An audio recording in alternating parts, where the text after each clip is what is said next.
최근 코로나19가 전 세계를 휩쓸기 이전에 세계보건기구에서 21세기 신종 전염병으로 지목한 질병이 있습니다. 혹시 두 분 이게 어떤 건지 알겠어요? 혹시 스마트폰 예? 중독 아니야? 우리 강훈의 옆에 애가 보고 있으면 예. 나도 스마트폰 전염되거든요. 오, 약간 저도 비슷한 것 같은데요? 네. 아니, 두 분이 네. 정답이라고 생각하십니까? 네, 아닌가요? 아닙니다. 바로 정답은 비만입니다. 아, 비만. 네. 근데 비만이 왜 전염이 되지? 라고 생각하실 수 있겠지만 여러분 다시 한번 곱씹어 보면요. 사실 살을 찌게 만드는 안 좋은 습관들이 바로 전염성이 강한 것 같습니다. 뭐 예를 들어서 밤에 야식으로 라면 먹고 싶은데 하시면 라면 못 참지라고 하면서 다들 주변에서 한 입씩 먹게 되잖아요. 그러다 보면 또 같이 살이 찌게 되는 안 좋은 결말로 가게 됩니다. 너무 공감돼요. 그런 걸 스불제라고 합니다. 스불제? 네, 스스로 불러온 재앙이라는 뜻이죠. 아하. 저도 어제 밤 11시에 또 못 참고 야식을 사실 했는데 사실 연초가 되면요. 나 이제는 운동해야 되겠다 싶어가지고 헬스장도 다니고 네. 여러 가지 열심히 저희가 달려가고 있는데 무엇보다도요. 이렇게 무리한 다이어트, 특히나 효과가 입증되지 않은 약물을 자칫해서 사용하게 되면은 오히려 더 위험해질 수 있다고 합니다. 네, 그래요. 특히나 이 고도 비만을 갖고 계신 분들은요, 개인의 의지와 노력만으로는 참 힘듭니다. 이럴 때는 전문 의료진의 도움을 받아야 한다고 합니다. 자, 평소에 체중 감량을 고민하고 계시다면 오늘 건강 365에서 그 무거운 고민 함께 해결해 보도록 하겠습니다. 오늘의 주치 가정의학과 박종명 과장님과 함께합니다. 어서 오십시오. 안녕하세요. 네, 안녕하세요. 가정의학과 전문의 박종명입니다. 네, 반갑습니다. 사실 한국 사회에서 이 다이어트는 정말 끝없는 화두잖아요. 네. 평생 살과의 전쟁을 벌이고 있다 이런 분들도 많이 계신데 근데 살이 찌는 게 이 사람의 기초 대사량과 어떤 관계가 있다고요? 네, 맞습니다. 기초 대사량은 사람이 숨을 쉬고 또 심장이 뛰고 음식물을 소화시키거나 체온을 유지하는 등 생명을 유지하기 위해서 최소한으로 필요한 에너지라고 생각하실 수가 있습니다. 네. 그런데 이게 나이나 성별 또 신체 상태에 따라서 좀 차이는 있을 수 있겠지만은 20대를 기준으로 볼 때 남성은 1,700kcal, 여성은 1,300kcal 정도가 평균적이라고 볼 수가 있겠습니다. 네, 나이가 들수록 또 체중이 줄어들수록 기초 대사량은 줄어드는 경향을 보이는데요. 또 계절에 따라서도 기초 대사량은 다소 변할 수가 있겠습니다. 어쨌든 우리 몸은 유입되는 에너지량과 또 사용되는 에너지량이 균형을 이루면서 일정한 체중을 유지하게 되는데요. 우리가 섭취하는 에너지량이 일정하다는 가정하에 네. 기초 대사량이 줄어든다면 남은 에너지는 우리 몸에 살이 찌는 식으로 저장이 된다고 볼 수가 있겠습니다. 나이가 들수록 저도 하루하루가 다르다는 생각이 들어요. 과장님, 제가 30대까지는 괜찮았는데 딱 40이 되니까 네. 뭔가 나이살이라고 하죠. 진짜요? 허리 둘레도 좀 커지고 옷도 95에서 이제 100 사이즈를 입게 되거든요. 근데 이 나이살이 기초 대사량하고도 관계가 있는 거겠죠? 네, 맞습니다. 인간은 25세를 정점으로 성장을 멈추고 또 노화가 시작되는 것으로 알려져 있습니다. 생활 습관, 또 유전적인 요인 등 개인마다 다소 차이는 있을 수 있겠는데요. 네. 아무래도 20대에서 30대, 또 40대로 갈수록 노화가 더 진행된다고 볼 수가 있습니다. 노화가 진행될수록 기차 대사량은 감소하게 되고요. 이것은 이제 근육량이라든지 성장 호르몬이라든지 여러 가지 체내 인자들이 감소하면서 점차적으로 기초 대사량이 줄어들게 되는 것입니다. 그래서 20대 때 먹던 양을 30, 40대 계속 유지를 한다면은 자연스럽게 살이 찔 수밖에 없겠죠. 네. 예, 슬픈 현실이지만 받아들여야 하는 현실입니다. 정말 슬픈 현실입니다. 20대보다 더 많이 먹으면 그거는 살이 찐다는 게 거의 확정이 된 거잖아요. 사실 많이 먹고 적게 움직이면 살이 찐다. 이거는 너무나도 명백한 사실이지만 아마 우리 모두가 외면하고 싶은 사실이 아닐까 싶습니다. 그러면 과장님 궁금한 게 이 외에 또 비만을 일으키는 다른 원인, 뭐 어떤 질환이라던가 그런 게 있을까요? 네, 있습니다. 대부분의 비만의 원인은 저희가 많이 먹고 적게 움직이는 것에서 나타나는 그런 에너지 불균형이 원인인데요. 그렇지만 약 10% 미만에서는 질병이라든지 약제 이런 것들이 원인이 되어서 2차적으로 비만이 나타나기도 합니다. 일례로 식욕 억제라든지 에너지 대사와 관련된 유전자 돌연 변이, 또 프라더 윌리 증후군 같은 선천적인 장애, 이런 것들이 2차적인 원인으로 비만을 유발할 수가 있겠고요. 그 외에도 어떤 특정한 향정신성 의약품이나 또 항우울제, 또 인슐린 같은 당뇨병 치료제, 스테로이드 제제 같은 약들도 체중 증가를 유발할 수가 있겠습니다. 네. 또 일부에서는 뇌 시상 하부에 문제가 생기거나 또 쿠싱 증후군, 갑상선 기능 저하증, 다낭성 난소 증후군 등의 질환이 비만의 원인이 되기도 합니다. 그리고 행동장애, 정서장애 등도 비만을 일으키는 원인이 될 수가 있겠습니다. 네, 그래요. 참 원인이 다양한데 앞에서도 말씀드린 것처럼 우리 한국 사회가 타인의 시선에 굉장히 민감하잖아요. 특히 젊은 분들의 경우에는 전혀 살이 안 쪘어요. 그런데도 다이어트를 해야겠다 이렇게 강박에 시달리는 분들도 계신 것 같은데 과연 의학적으로 볼 때 그 비만의 기준이 어느 정도나 되나요? 네. 비만의 기준은 일반적으로 저희가 체질량 지수라고 해서 네. 기준을 삼는데요. 그 BMI 네네, 말씀하신 거죠? BMI라고 네. 하고 키에 비해서 예. 체중이 얼마나 나가느냐 아. 그것을 기준으로 삼는 지수라고 보시면 되겠습니다. 네. 국내외 연구 결과를 바탕으로 세계보건기구 아시아 태평양 지역과 또 대한비만학회에서는 이 체질량 지수를 25를 기준으로 삼고 있습니다. 아. 네. 그래서 25를 넘어가면은 비만 상태로 정의를 할 수 있는데 그 중에서도 비만은 단계별로 나눠볼 수가 있습니다. 25 이상에서 29.9까지는 1단계 비만, 네. 또 30 이상에서 34.9까지는 2단계 비만, 또 35 이상으로는 3단계 비만, 즉 고도 비만이라고 볼 수 있는데요. 이 고도 비만은 저희들이 사회적으로 흔히 통용되는 초고도 비만에 해당한다고 보실 수가 있습니다. 덧붙여서 그 복부 둘레도 그 복부 비만의 기준이 있는데요. 남자는 90cm 이상, 네. 또 여성은 85cm 이상이 되면은 복부 비만으로 진단이 되겠습니다. 저도 이제 더 이상 남의 일이 아니에요. 왜냐하면 아니죠. 제가 TBC에서 팔다리는 이렇게 소문난 너무 이렇게 예쁜 각선미를 가지고 있지만 최고죠. 배에만 자꾸 찌니까 어쨌든 배가 자꾸 이렇게 막 나오는 느낌이 들어요. 네. 실제로 이렇게 살이 붙고. 근데 이 복부 비만이 참 무서운 게 만성 질환인 뭐 고혈압이나 네. 당뇨 같은 것에 영향을 줄 수 있는 씨앗이 될 수 있다고 하더라고요. 오. 네, 맞습니다. 저희 체내 지방은 피해 지방이나 또 내장 지방으로 분류를 해볼 수가 있는데요. 일반적으로 지방은 다 나쁜 것은 아니고 에너지를 저장하고 또 체온을 유지하고 또 몸매도 아름답게 유지할 수 있는 그런 장점을 가지고 있습니다. 하지만 내장 지방은 얘기가 좀 달라지는데요. 우리 몸의 건강을 위협할 수가 있습니다. 이 복부 비만이 곧 내장 지방의 양을 의미한다고 볼 수가 있는데요. 네. 원래 복부 내장에 있는 지방 조직은 에너지 저장고라고만 생각했는데 연구가 지속되다 보니까 에너지 저장뿐만 아니라 비만 관련한 호르몬을 만들어내고 또 염증 물질도 분비해 내는 것으로 보이고 있습니다. 그래서 이런 내장 지방들이 많아지면 고혈압이나 당뇨병, 또 고지혈증 같은 대사 질환이 생기기 쉬워지고요.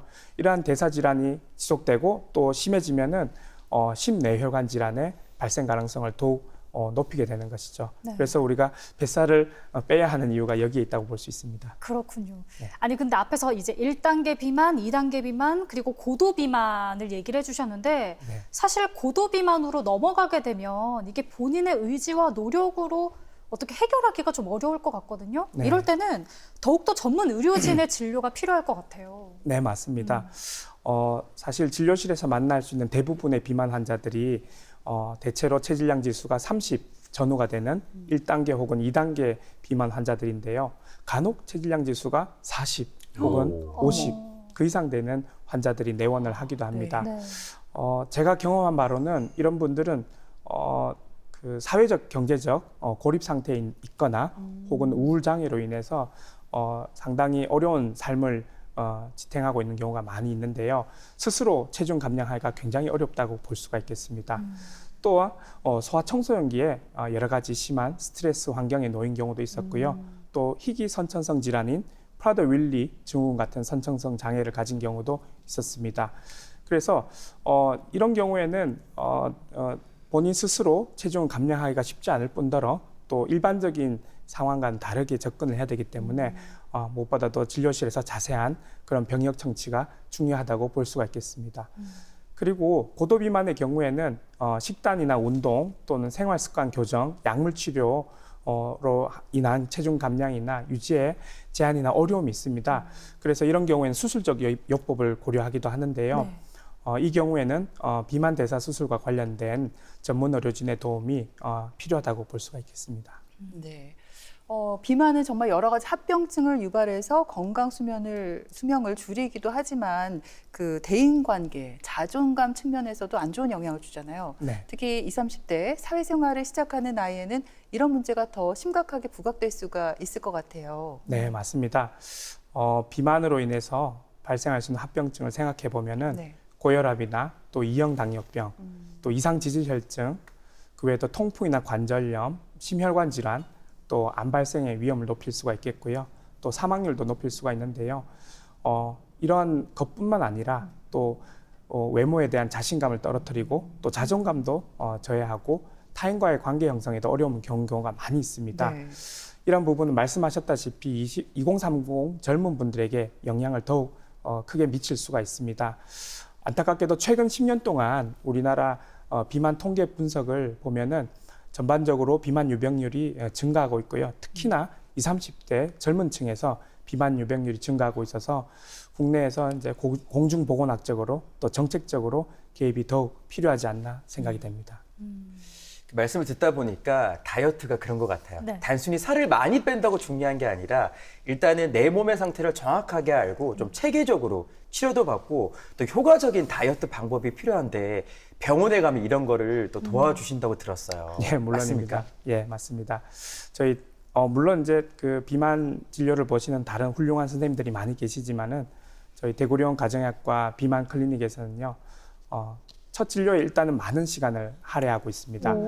왜냐하면 개인마다 비만의 원인이나 또 환자마다 개별적인 특성, 또 주변 환경을 잘 이해해야지 적절한 치료법을 제시할 수가 있고요. 네. 또 그래야지 또 환자와의 신뢰관계, 라뽀라고 하는데요. 네.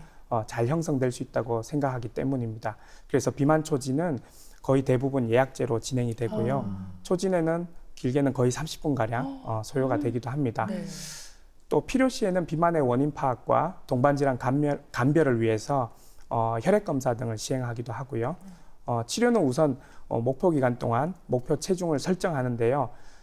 잘못된 생활 습관을 교정할 의지가 확인이 되신 분들은 식욕 억제제나 또 지방 흡수 억제제 같은 약제 투여를 고려하기도 합니다. 대체로 목표는 6개월 동안 약 10%의 체중 감량을 삼고 있습니다. 근데 이제 살을 빼려면 우리가 식단과 운동이 필수라는 걸 그럼요. 머리로는 알고 있거든요. 근데 내심 또 속으로는 그냥 약으로 좀 편하게 살 빼고 싶다 하는 분들도 계실 것 같아요. 근데 모든 분들이 다 이럴 순 없을 것 같고 이 약물 치료가 필요한 경우 또 반대로 이 주의가 필요한 경우는 어떤 경우인지 좀 알려주세요. 네, 우선 그 비만 치료에 있어서의 기본은 식단 관리, 또 운동, 행동 조절 같은 생활 습관 교정이 가장 기본입니다. 약물은 어디까지나 보조요법으로 생각을 해야 되는데요. 생활 습관이 개선되지 않고 약에만 기대는 경우에는 거의 대부분 요요 현상이 일어난다고 보시면 되겠습니다. 그리고 비만 약제는 건강보험 적용도 되진 않거든요. 그러다 보니 장기간 비만 약제만 의존하게 될 경우에는 사실 효과는 보지 못하고 비용만 또 시간만 허비하는 그런 상황이 벌어진다고 생각을 합니다. 그런데 생활 습관이 교정이 된다면은 이것이 전제가 된다면 얘기는 아주 달라지는데요. 이 경우에 적절한 약물요법은 아주 효과적일 수가 있습니다. 저는 진료실에서 예를 들어서 말씀을 드리기를 흔히 자전거 타기에 비유를 하는데요. 우선은 자전거를 타려면은 스스로 페달을 밟아야 되겠죠. 이것은 이제 체중 감량을 함에 있어서도 스스로 노력을 해야 된다는 뜻이고요. 처음에 자전거를 타기 시작할 때는 많은 힘이 필요하고 특히나 체중이 나가실수록 오르막길로 올라간다라고 생각하시면 되겠습니다. 그런데 이때 뒤에서 처음 출발할 때 수월하게 갈 수 있도록 밀어주는 그런 사람이 있다고 하면은 그것이 약제가 그런 역할을 한다고 볼 수가 있거든요. 그런데 언제까지만 밀어줄 수는 없겠죠. 네, 그래서 놔야죠. 네, 약물을 계속해서 의지할 수는 없고 초기 저는 생각할 때 한 3개월에서 6개월 정도 약물과 함께 생활 습관을 교정한다면은 아주 효과적이지 않나 그렇게 생각을 합니다. 네, 네. 그래요. 비만 치료에 있어서 약물의 도움을 받는 것도 초기에는 도움이 된다 이렇게 말씀해 주셨는데요. 그 대표적인 약물이 그 식욕 억제제 그리고 지방 흡수 억제제가 있다고 앞에서 말씀해 주셨어요. 각 약물의 장단점에 대해서 알아볼까요? 네, 우선 이제 국내에서 장기간 사용 허가를 받은 약제 중에 대표적인 식이억제제 3가지, 그리고 지방흡수억제제 1가지를 소개해드리겠습니다. 먼저 펜터민 토피라메이트 제제인데요. 비교적 최근에 개발된 약제이고 매일 아침 1회 경구 복용을 합니다. 주사 약제에 비해서 비교적 저렴한 편이고요. 유의사항으로는 수면장애나 빈맥, 손떨림, 입마름 등이 있을 수가 있습니다. 금기증으로는 조절되지 않는 고혈압, 빈맥 등 심혈관 질환자가 되겠습니다. 다음으로는 출시 이후에 크게 각광을 받고 있는 리라글루타이드인데요. 네. 인슐린을 자가 주사하듯이 매일 1회 자기 피하에 주사를 하게 됩니다. 심내 혈관 질환에 대한 이득이 증명이 되었기 때문에 좋은 약이고요. 유의할 점으로는 오심이나 구토, 설사 같은 위장관 증상이 유발될 수 있기 때문에 주의가 필요하겠습니다. 금기증으로는 갑상선 수질암, 또 가족력이나 과거력, 다발성 내분비 샘종양 2형 환자는 금기 대상입니다. 그리고 세 번째 소개해드릴 식이억제제는 부프로피온, 날트렉손인데요. 4주 동안 1주 단위로 증량을 하게 되고요. 하루에 2번 경구 복용을 합니다. 약을 증량하는 과정에서 간혹 심한 구역감을 느낄 수가 있어서 주의가 좀 필요합니다. 마지막으로 올리스테치라고 하는 지방 흡수제제인데요. 매 식사 후에 경구 복용을 합니다. 아무래도 지방이 풍부한 음식을 섭취했을 때 더 약효가 도움이 되겠습니다. 비교적 저렴하지만은 식이억제제에 비해서는 상대적으로 체중 감량 효과가 적은데요.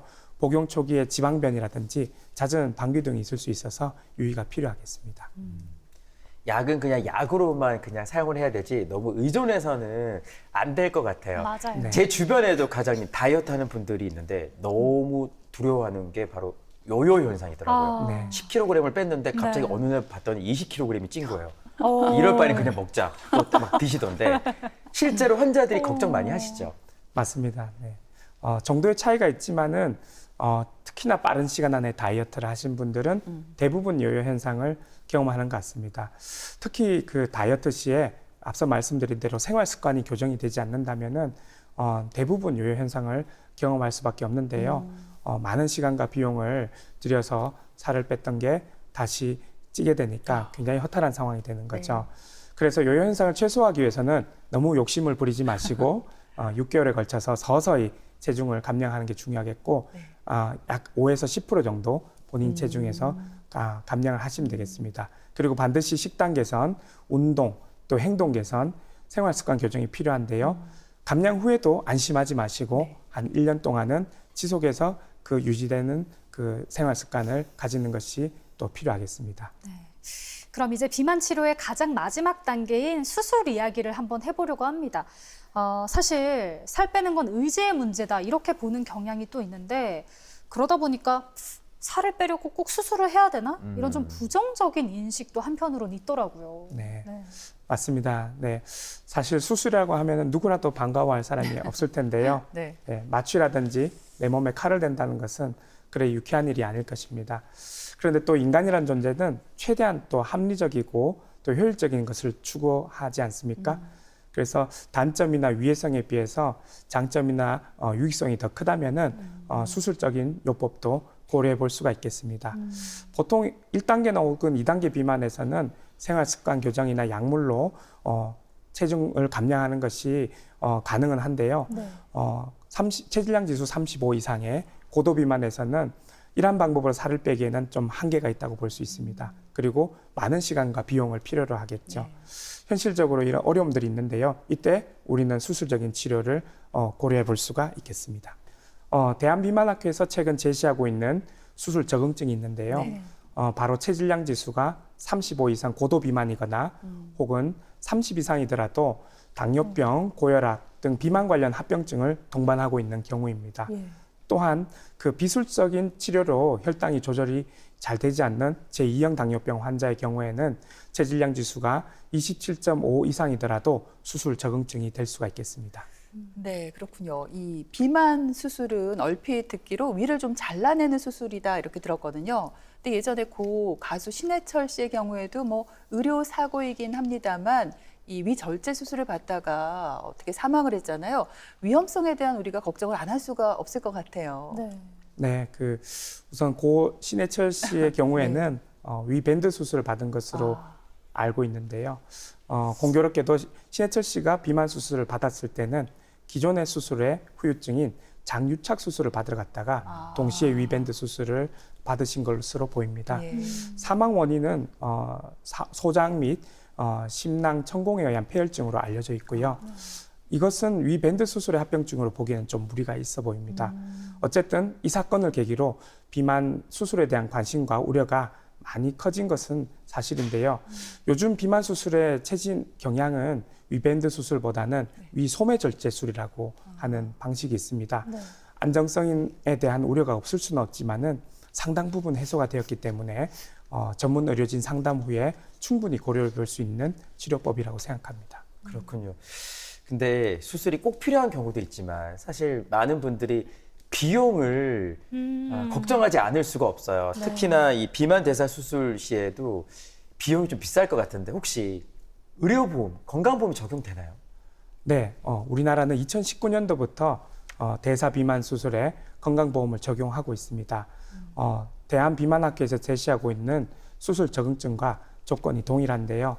바로 체질량 지수가 35 이상 고도 비만이거나 30 이상이더라도 당뇨, 고혈압 등의 비만 관련 합병증을 동반하고 있는 경우입니다. 예, 환자가 18세 이하의 성장기라면은 보험 적용이 되지 않는 것으로 알고 있습니다. 네, 건강보험이 적용된다니까 참 반가운 소식이고요. 그러면 지금 현재 많이 시행하는 비만 대사 수술에 대해서 과장님 좀 더 자세하게 설명해 주세요. 네, 두 가지 정도 말씀을 드릴 수 있는데요. 현재 가장 많이 진행하고 있는 수술 방식은 바로 위소매절제술입니다. 2022년 기준으로 국내 전체 비만 수술 중에 77.5%를 차지하고 있습니다. 그 다음에 12% 정도가 루아이 위 우회술이라고 하는데요. 약 50여 년 전에 개발되어서 미국 등지에서 오랫동안 시행되어져 왔습니다. 그리고 5% 정도에서는 12지장 치환술도 이루어졌습니다. 최근에 가장 많이 시행되고 있는 두 가지 수술을 보면요. 위소매절제술인데요. 위를 수직 방향으로 따라서 한 80% 정도를 절제를 합니다. 네. 그리고 남아있는 위 용적을 감소시키게 되어 있는데 자연스럽게 섭취할 수 있는 음식량이 줄어들게 되겠죠. 그런데 이렇게 위가 좁아지다 보니까 음식을 섭취했을 때 위식도 역류 질환이 발생할 가능성이 높고 또 수술 후에 식사량을 점차적으로 늘려가게 되면 다시 체중 증가가 일어날 수 있는 빈도가 좀 높다고 생각이 됩니다. 그렇지만은 동아시아 지역에서는 위암의 유병률이 높은 것을 감안하면 수술 후에 위암 검진이 가능한 그런 내시경이 가능하다는 것이 장점이 될 수가 있겠습니다. 그리고 루아이 위 우회술의 경우에는 약 30ml 용적의 작은 위 주머니를 형성하고요. 그리고 남은 위와 상부 소장을 우회하는 그런 수술 방식인데요. 가장 오랜 역사를 가지고 있습니다. 그렇지만은 덤핑 증후군, 또 변연부 궤양 발생 위험도, 또 남은 위와 시비에 대한 위 내시경이 어렵다는 점은 단점이라고 볼 수가 있겠습니다. 네. 이 말씀해주신 비만 대사 수술은 하나의 치료 방법일 뿐 개인의 노력이 참 필요하다는 생각이 듭니다. 다이어트를 할 때 가장 중요한 게 뭐니 해도 이 식단이잖아요. 그래서 뭐 지중해 식단이다, 저탄고지다, 해독 주스다 이렇게 여러 가지 식단이 추천되고 있는데 과장님께서는 어떤 식단이 좋다고 생각하십니까? 네, 맞습니다. 그 체중 감량에 있어서 가장 중요한 것은 바로 식단인데요. 네. 저는 개인적으로 시중에서 유행하고 있는 특정 다이어트 식단을 선호하거나 추천하지는 않습니다. 그래요? 네. 그래도 좋다고 생각하시는 게 있을 텐데 아닌가요? 네. 사실 가장 식단에 있어서 중요한 핵심 포인트는 바로 총 에너지 칼로리 양을 줄이는 것인데요. 네. 하루에 500kcal 정도만 감량을 줄여도 일주일에 0.5에서 1kg 정도의 체중 감량을 기대해 볼 수가 있습니다. 네, 두 번째로 지속 가능한 식단을 유지하는 것이 중요한데요. 앞서 말씀하신 그 저탄고지, 또 해독 주스, 또 몸짱 만들기 위해서 닭가슴살, 샐러드 이렇게만 먹는 것은 쉽게 물리기 때문에 네. 지속 가능하기 어렵고 또 영양학적으로도 좀 불균형하다고 생각해 볼 수가 있습니다. 보통 균형 잡힌 영양은요, 탄수화물을 50에서 60% 정도, 또 단백질을 5에서 20% 정도, 나머지 지방과 또 무기질을 다양한 영양소를 골고루 섭취하는 것이 중요한데요. 일반적으로 현미 잡곡밥, 또 나물, 채소, 콩, 과일, 생선, 견과류 같은 그리고 고기류도 적절히 섭취하는 것 좋습니다. 네. 그리고 세 번째로 강조하고 싶은 것은 정제 탄수화물을 피하고 음식을 꼭꼭 씹어서 천천히 드시는 것인데요. 이것은 급격한 혈당 상승을 막아서 인슐린 과다 배출에 의한 지방 합성을 막아줄 수가 있게 됩니다. 네.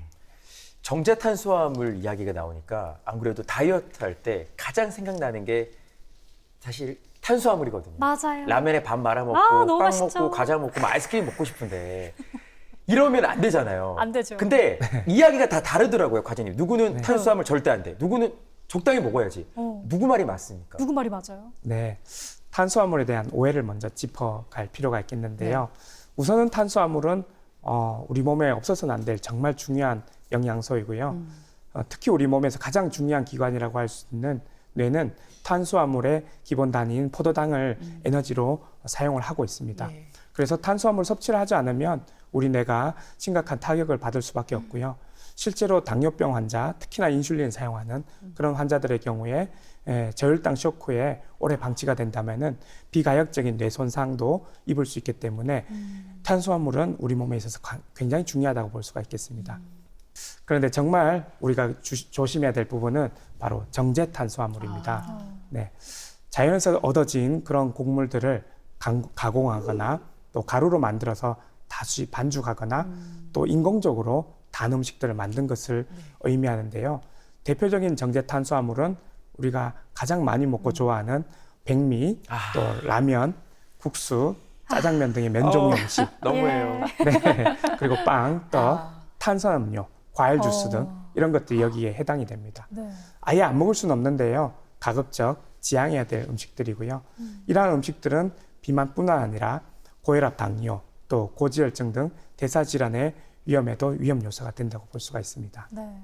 지금 식단 얘기를 이렇게 하셨으니까 이제 운동 얘기를 또 빼놓을 수가 없습니다. 근데 이제 시중에 이런 말이 있죠. 식단이 7이고 운동이 3이다. 저는 이 말 듣고 좀 기뻤거든요. 식단 열심히 하고 운동을 좀 안 해도 되겠다. 이런 생각도 했는데 어떤가요? 체중 감량에 도움이 되는 운동이 있다면 네, 어떤 게 있고 어느 정도의 운동을 해야 될까요? 네, 체중 감량에 있어서 운동은 정말 중요합니다. 하지만 식단만큼은 아닐 수가 있는데요. 그래도 정말 운동을 잘 하는 게 중요하겠죠. 그리고 체중을 유지하기 위해서라도 운동은 반드시 필요합니다. 예, 운동은 크게 잘 아시다시피 유산소 운동과 근력 운동으로 나눌 수가 있는데 유산소 운동은 걷기나 뛰기, 또 자전거 타기, 수영 등의 산소를 사용하는 운동이고요. 근력 운동은 부하를 주어서 근육을 크고 강하게 단련하는 운동입니다. 두 가지 운동을 같이 병행하시는 것이 중요하겠고요. 일반적으로 유산소 운동은 중강도 운동, 즉 숨이 차고 옆 사람과 대화가 좀 힘든 정도의 강도로 하루에 30에서 60분, 그리고 주 5회 이상 실시하는 것이 좋겠습니다. 그리고 근력 운동은요, 8에서 12회 정도 반복할 수 있는 그런 중량으로 8에서 10종목을 1, 2세트 정도 실시를 하고요. 주 2, 3회 하는 것이 좋습니다. 그리고 이것은 어디까지나 일반적인 방법인데요. 개개인마다 필요한 운동 방법이나 양이 다를 수 있기 때문에 의료진의 상담 후에 운동 방법을 결정하는 것이 좋겠습니다. 네. 아까 유산소 운동을 뭐 주 5회 이상 하라는 건 매일 하라는 뜻인 것 같은데요. 환자마다 다르겠지만 살이 좀 잘 빠지는 어떤 효과적인 운동이 있다면 뭘 추천을 해 주십니까? 아, 네. 제가 생각할 때 효과적이라는 운동이라는 것은요, 재미있는 운동이라고 생각이 됩니다. 스스로 즐겁게 할 수 있는 운동인데요. 왜냐하면은 운동은 꾸준하게 유지를 해야 되기 때문에 그렇게 생각을 하고요. 또 유산소 운동 중에서 특별히 제가 추천드릴 수 있는 거는 처음에는 무리하지 말고 빨리 걷기. 그리고 혹시나 허리나 무릎이 안 좋으신 분들은 수영하기도 도움이 되실 수가 있겠습니다. 노인분들의 경우에 갑작스럽게 안 하시던 운동을 하게 되면은 근골격계 질환이 생길 수 있으니까 천천히 유연성을 높이는 운동을 시작하는 것이 좋겠습니다.